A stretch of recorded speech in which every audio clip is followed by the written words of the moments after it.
Okie dokie. So, first and foremost, what we've got to try and do on every shot, well, if we can on every other shot, at minimum, okay, start from behind the golf ball, so somewhere this side the line, and picture your shot and choose your target where you want to go.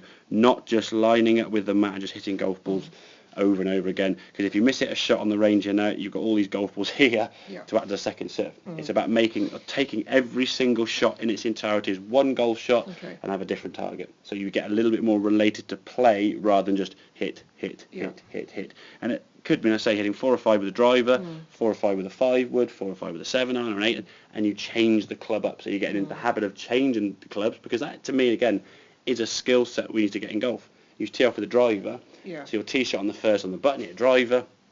Your second shot, if you're in the fairway, as you normally would be, I'd imagine, is going to be sort of like an 8 iron with the ball below your feet, because of the slope of the fairway. So now you're going from a drive where the ball's teed up, level with your feet, to a shorter club below your feet. And then you go to a tee shot on the second with a ball level on a tee. Then so all these variances and changes throughout the swing and the setup, we've got to get used to. Okay? But try and get in the habit, say, standing behind the golf ball, picking a target specifically. Okay? When it goes wrong, you sort of pop up. It's sort of rising up here, we're not really twisting through, and it all gets a bit stuck, okay? And when you get there now, you can't release, you can see the contact of the club, and that face of the club is twisted towards us because you've towed it. The club's sort of twisted open because you're back on the golf ball, and sort of just a bit of a toey, hooky one out to the right. What you want to try and do from there, your focus, backswing, like I say, is really good. You're making a nice shoulder turn, your elbows are a lot more down on that right side, is get this right hip to rotate, the left side to rotate as much as you can into its entirety, through to impact, and finish there in balance. If you can stay there in balance, as we can see after this shot now, you're still there holding it in balance, and the club's still there, and the ball's, well, it's gone probably from impact there 3.5 seconds to 3 seconds, you're still there. That ball there would be sort of coming down now, and you're still in balance. Where this one here wasn't too bad, but I think we can still see we're sort of that right foot sort of go back down. The right foot's not really sort of supported there. It just has to go back down. Human nature, we're going to try and balance ourselves. If we're going to lose balance, the foot's going to go down. So making sure we can swing and complete the swing. So we don't get to the top of the backswing and then on the golf course and go, oh, I don't want to move. It's going to go wrong, so I'll move less. And I think that's one of the biggest things, Vicky, we've said in the past, where I think you just get anxious on the golf course of hitting a bad shot, and you try to protect the shot by doing less.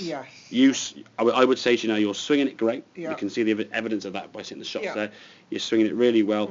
It's completing that swing, and in some ways, if you're thinking a bad shot, hit a bad shot with some hit. Don't hit a bad shot trying to just be defensive. No. If it's going to go wrong, give it a smack kind of thing. And in some ways, you're better off doing that, because if it does go a bit left or right, if you hit it 180, 160, 170 yards, and you're in the trees or a bunker, you're better off being 180 yards in the trees or the bunker than 130 yards in the bunker. Because at least then you're 50 yards near the green or whatever. So give it a hit, and if you can hit, I know, 75% of your shots with all your clubs and finish there until the ball lands, I would say you'd have more success with your shots. It's when you're sort of just going a little bit, I know, please don't go. And I can completely understand, because I've gone through the same thing where there were certain holes I used to play, and I would panic about playing that hole 5 holes before playing it.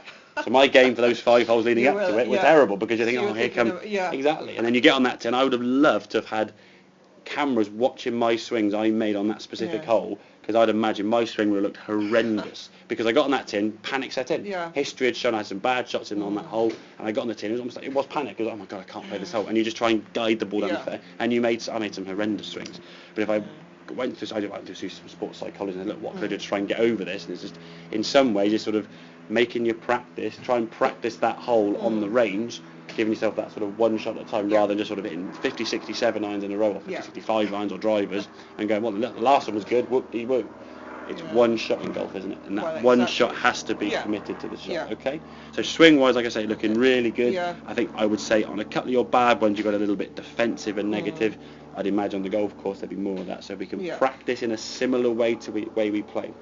Think about, we're practicing here to get better out there, aren't we? Yeah, absolutely. It'd be like trying to practicing for a game of tennis in a squash court. Well, it's still racket and ball, but it's a completely different game, isn't it? It's a different environment. The ball's going to ping around and do different things. So how you react to the ball in a squash game to a tennis game is different, isn't it? So having that sort of similarity in terms of here to out there is the key thing. Okay? Okay, great. Good stuff. Well, I have a couple then when you drive, if you want to finish off.